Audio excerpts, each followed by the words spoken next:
In general, light seems to work fine though. Oh, mouse sensitivity. There's one book standing out and you can't check it out. Boo.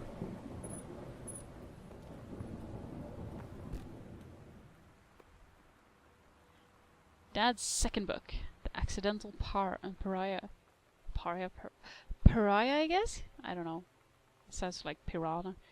Anyway, a message from our future saved the president's life once, but within the next 24 hours there were another attempt and the lines of communication are down. Well, let's put it back on. The fact that it's in a drawer, just gone off, is just telling in itself. Ah, true stories. I was teenage drag queen. Fresh. Readers tell my worst moment. Doesn't invest yet care. Make us out subverted. No gather moss. Guess there's nothing down there.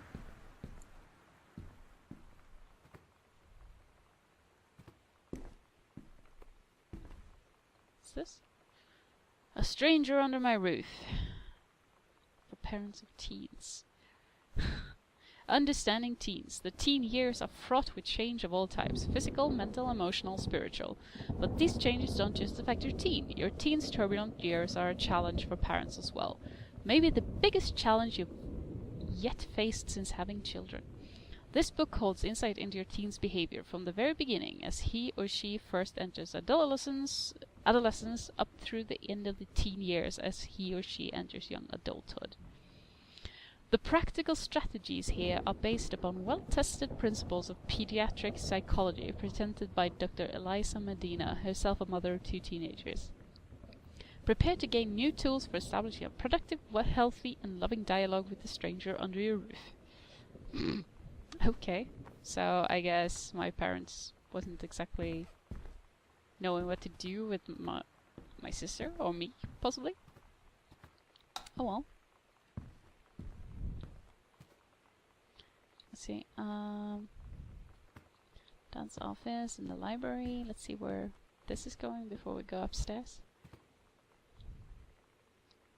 Sir, a bunch of coupons. Lots of store saver coupons. Yay! United States Department of Agriculture, U.S. National Forestry Manual. Northwest region prescribed burn procedures and precautions. Okay. Wow. Put it back. Don't think that has anything to do with us. This house is humongous. Guess there's nothing. No. Nope. That's not what I wanted. That's what I wanted to do.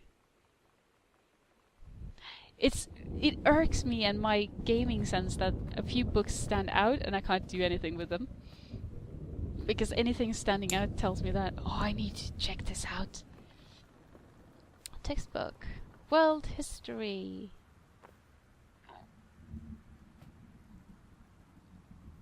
Assignment. Reproductive System Worksheet. Something I remember. Below are 2 stories. The events are all out of order. Get a sheet of lined paper. Write Reproductive System Worksheet 6 at the top. Then choose one of the 2 stories and rewrite it. Begin with the title and your name. Find a topic sentence to begin your paragraph. Put the sentences in chronological order. Make sure the last sentence is a good concluding statement. The menstrual cycle. It travels through the fallopian tube. The ovary releases the ovum. About 2 weeks later, since the lining of the uterus is not needed for a pregnancy, it comes out through the vagina. Joy. It is incredible how the female body knows how to prepare for pregnancy. If the egg doesn't meet a sperm, it dissolves. While the ovum is developing, the lining of the uterus is getting thick and so basically, it's the women's cycle and the men's cycle. The menstrual cycle, a novella. Oh wow, this is a proper novella tea. The Menstrual Cycle novella. The early morning of September 1st, 1939, Essa Glatt stares out of the window of the train as it travels from Vienna back to her home village of Wielum in Poland. Wielen? I don't know. I don't know how to pronounce that. As the train rumbles along and the sun rises over the countryside, she can only think of her dear Borislav, the boy she is engaged to wed. Meanwhile, deep within her guts, an ovum starts to develop. As train approaches its destination, her heart races. The lining of the uterus is getting thick and soft. As Essa steps off the train, her eyes dart quickly across the gathered crowd. Then, there, her dear Boris. Still in his baker's smock, he must have dropped his early morning duties at his father's shop to come meet her. Her heart skips a beat. The ovary releases the ovum. It travels through the fallopian tube. Over the wheezing of the steam engines, a deep hum grows. It's the comment from the sky. Dark shadows pass over the station, a whistling sound. Essa, her thoughts only a second faster than the bombs, reaches out toward her dear Boris across the crowd. Their eyes lock at the moment freezes. The flash and smoke envelopes him almost instantly. In the assault by German forces, almost 75% of the people in her hometown are killed. The rest, including Essa and for a time Borislav, huddle in a half-destroyed church. Sorry, guys.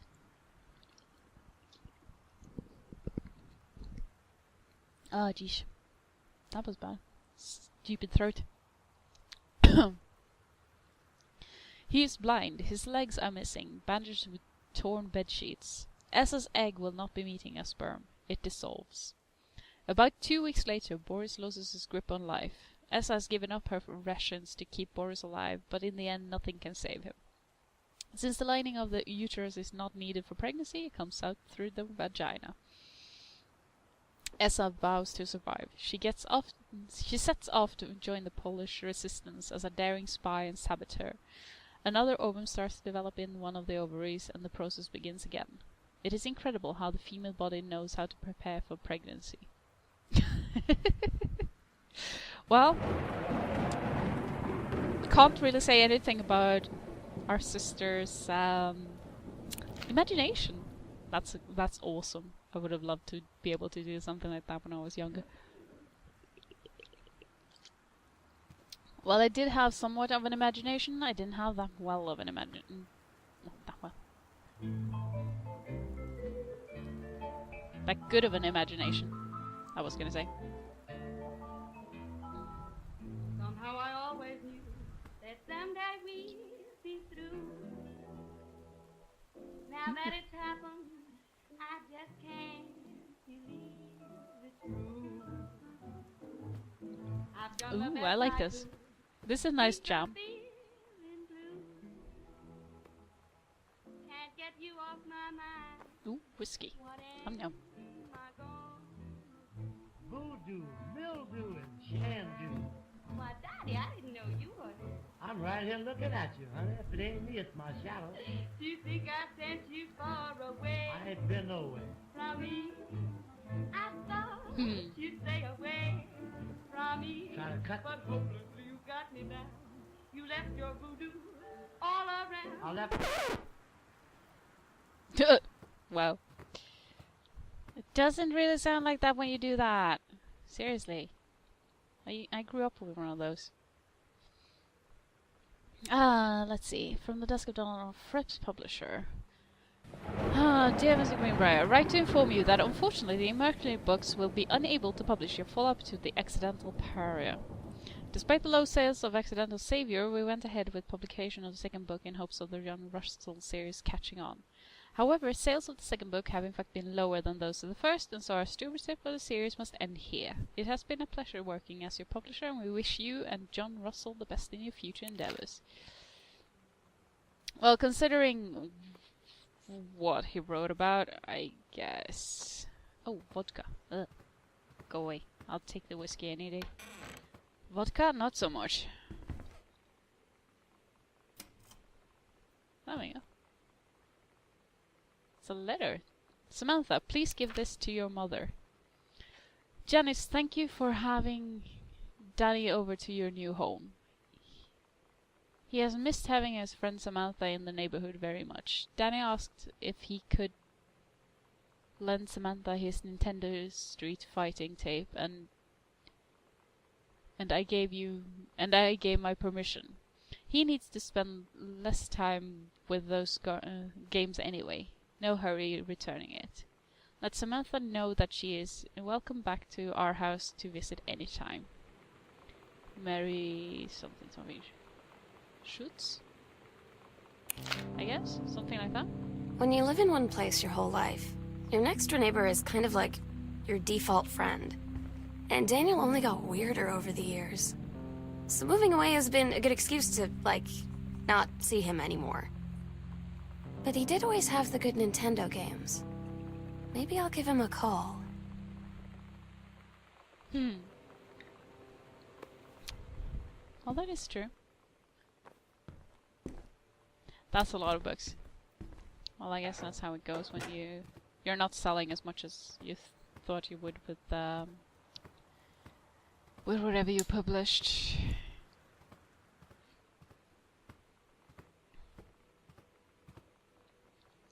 Now we've been everywhere in here. Yeah, we have. What was that called? Music room. Yeah, of course it was, because it had the thing. More coupons, dyes, lip balm, highlighters.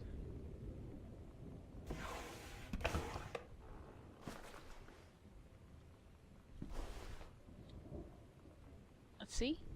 Hi, Lonnie.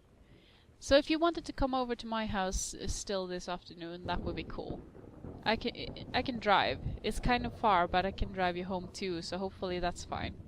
Right back and leave this in my locker if you still want to, and we can meet in the parking lot after 6. Yes, I'm totally in. See you there. Then I'm gonna kick your butt. Get ready. So you know what they say about the best laid plans of mice and men? Yeah, turns out it applies to Street Fighter too.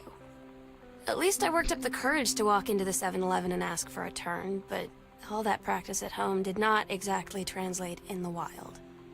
So after I was finished getting my butt kicked, I followed them outside while they smoked. And that was when she asked me if I was that psycho house girl. But then she said she's always really wanted to see the psycho house. Her name is Lonnie. She's coming over tomorrow. Aww. That's sweet. Katie, please tell Mom and Dad sorry about the stuff that's missing. Okay. So she's gone somewhere and she's taken some stuff with her, and there are locked doors. So basically, that's locked. Okay, to the basement. We don't know what's on the other side, so our best bet is upstairs then, I guess. Maybe we should actually do that. But yeah, this house is humongous. I mean, really. Then again, I guess it looks bigger than it is because I suppose they just recently moved in, so not everything's in place, even if a lot of it is. And that kind of thing makes everything look a lot smaller, well, bigger actually, because there's not enough stuff. Alright, controlled burn schedule for Boone County. Boone County's plumes of smoke will rise above the northeastern region of Boone County over the better part of next week as part of a Forestry Service run controlled burn of overgrown sections of the Flintlock National Forest. Wow, that was one mouthful. Forestry crews have been preparing the area for months. The burn operation will take place between 8 a.m. and 5 p.m. on Monday, Tuesday, Wednesday, and possibly into Thursday, depending on speed of progress, according to the Forestry Service. In addition to removing dead and overgrown vegetation that can lead to wildfires in drier months, the operation will serve as a valuable training tool for the forestry and firefighting personnel involved, said senior conservator Janice Greenbrier. Oh, okay, our mom's overseeing that. I'm not sure why that is highlighted, though. Smoke will likely linger in the area through the following weekend. I wonder why that was highlighted, because if it's in our home, it wouldn't necessarily be highlighted, I guess.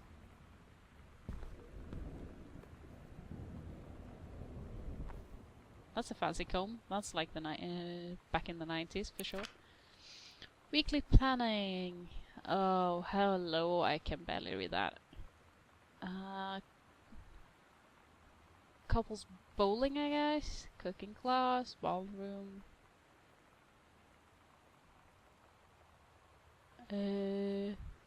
Dancing? I guess it's ballroom dancing. Bowling, cooking class. Cook the big meal for Terry and Sam. Okay. There was nothing in here, was there? I did check it. No, I didn't. Examine form. Notice of temporary personnel transfer. Bruce Pendleton, Head of Personnel, State Forestry Service. To aid in the upcoming prescribed burn operation, a ranger with expertise in the procedure is being transferred to the station at Flintlock National Forest, effective 9/2/94. Please see attached personnel file. The overseeing officer at Flintlock Forestry Station, Senior Conservationist Janice Greenbrier, is charged with the supervision of transferred personnel. The duration of transfer will be based upon performance evaluation as well as the recommendation of overseeing officer. Oh yeah, I guess this comes with the wiring being bonkers.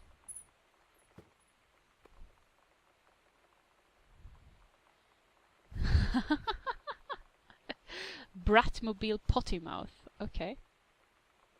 That's pretty awesome. For Sam. Oh. Love things. Stab. Cherry bomb. Yay. Buff. Fails. Polaroid baby. Panic. Bitch theme. Richard cool. Shmoo. Susanna. No, that's not Susanna. Ah, kiss me right. No, you're not a queen. Don't. You're gonna. What did I say? You're gonna like this one, I think? Yes, you're gonna like this one. Cool. Put it back. It's weird hanging out with girls. Daniel was around ever since I was little, and other girls? I don't know. But being around Lonnie is like instantly just right. I gave her the grand Psycho House tour and took my revenge on Super Nintendo. And it was like, I don't know, I finally found someone I feel normal around. I drove her home and she gave me this tape and said, "You have got to listen to this." I haven't stopped playing it since. Ah, so that's probably the cassette tape on downstairs.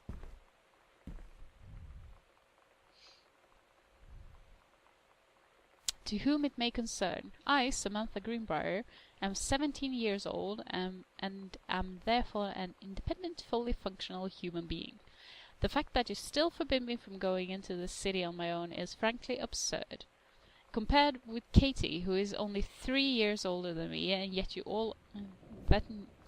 allowed her to go all the way across an ocean to another continent on her own. I just want to spend an evening in a normal, totally safe city on my own, like a human being. And since you may also remember that I have my own car now, you can't really stop me. Warmest regards, your daughter Samantha. Sam, stop leaving every damn light in the house on. You're as bad as your sister. Okay. I'm actually being good about it now, though. Daniel called. Danny called again. He wants his Nintendo games back. So I guess this is my sister's room. Sam?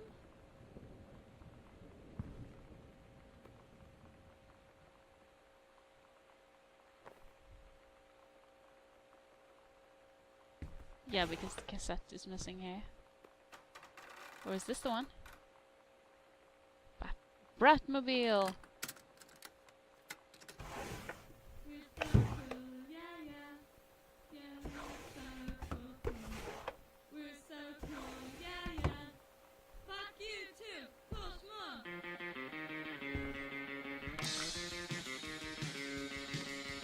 I don't wanna sit around and talk about the weather, or those good old days.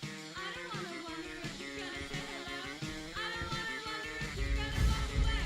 I don't wanna hear how you I don't have it anymore.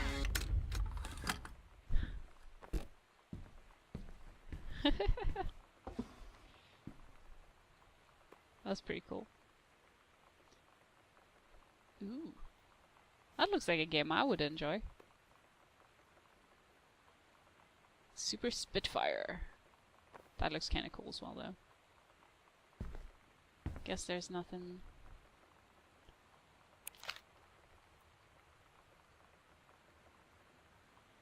Are these one of those? Ah, it's a heart. I didn't do with the other one though because my head hurts. Let's see. Can I figure this one out? It's a shark! That's kinda cool though. I like that they actually inserted that. It's kinda cool. Let's check this one out first. Chun-Li moves! Lightning kick. Just kick, kick, kick, kick, kick. Oh, shush, you phone. What do you want? Can't you see I'm busy? Let's see. Hi, Lonnie. I wrote this in first period and left it in your locker on the way to second. It's what all the cool kids are doing. I've decided. Write me back also. Here's an idea for something to draw. 2 cats on a motorcycle. Hey, it's a good idea. What all the cool kids are actually doing is sending each other pages in their beepers. But we're cooler than them because guess what? They can't put this on a beeper. Oh, wow. Oh, Schnikes. That was it. Page 2. Let's see. Your drawing of cats was so good that I added a background to make it even better. Maybe I should just stick to writing though. Haha, I like it. How did you know they were about to be abducted by aliens? I'm looking at Mr. Fish right now. I feel like he would probably have lots of cats. Also, like his secret shame is he watched 90-210 religiously. I'll ask him about it after class. He said he doesn't have cats and also that he's never watched but I could see that in his eyes he was lying. Oh, amazing. Sam, I think the creative writing track would be perfect for you. Miss Blalock, I guess? Summer pre-college writing scholars. English creative writing. Reed College. Piano was very south. 3 students will be offered a full scholarship for the first year. Reed.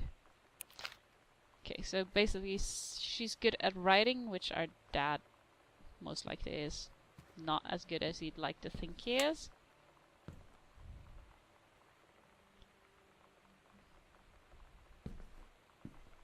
So Jane Austen, Oliver Twist, Tom Sawyer, Ben-Hur, Jungle Book, all the good classics. Interesting. Kind of good taste in books as well. Socks everywhere.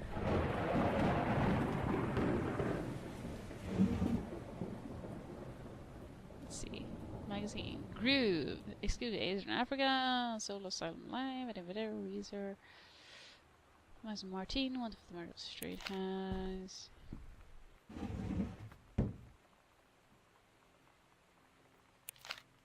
So she was into the groove scene.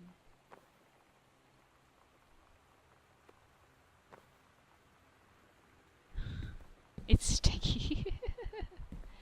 Yes, of course, want to believe poster. Important stuff. Oh, hello. Party! I haven't had that much since to drink your poster. Put your fingers on home. Read my secret diary again. Here you go. Mitten, have some pate. Oh wow.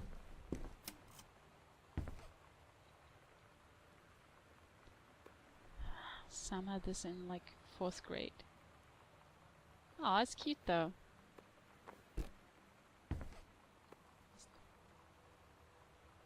Oh, boo.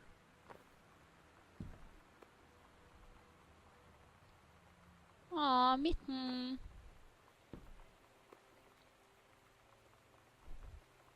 Got your number. We got a crush on. Wow. It's like the super silly games you played when you were little. The King's Labyrinth, Chapter 2, Fraying Threads. Oh, she's still on Captain Allegra.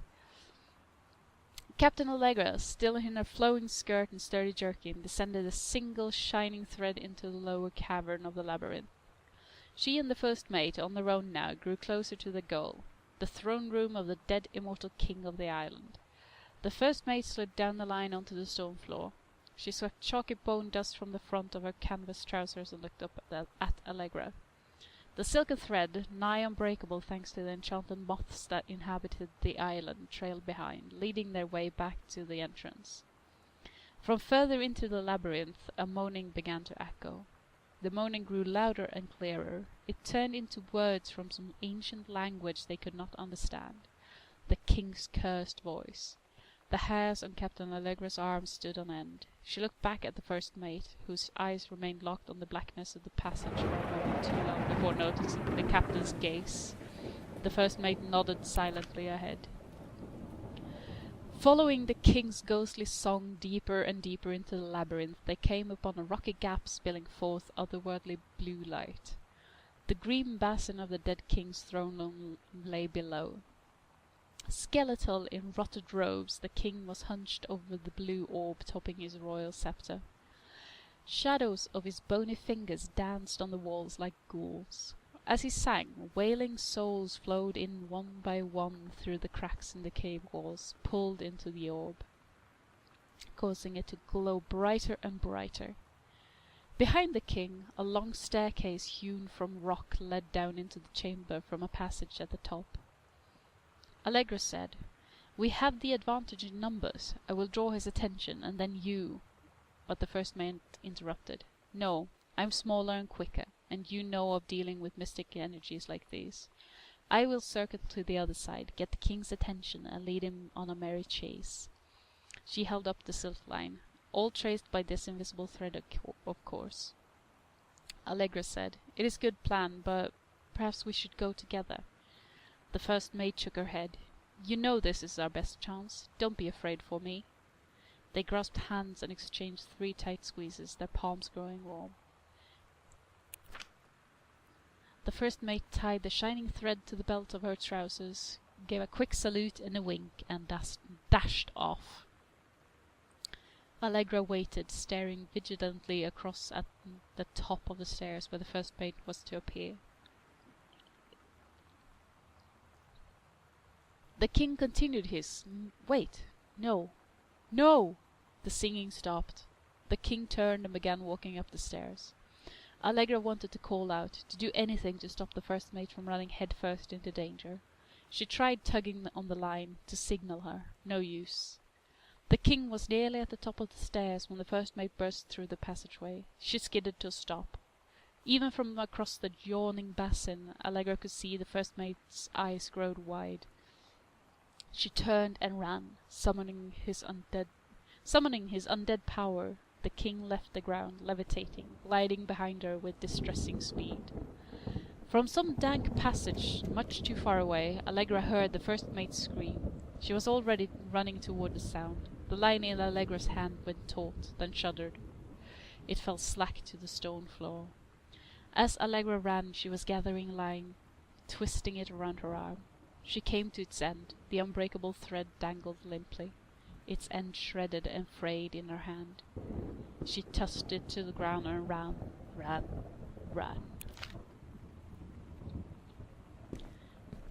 She's a good writer, though. I like that.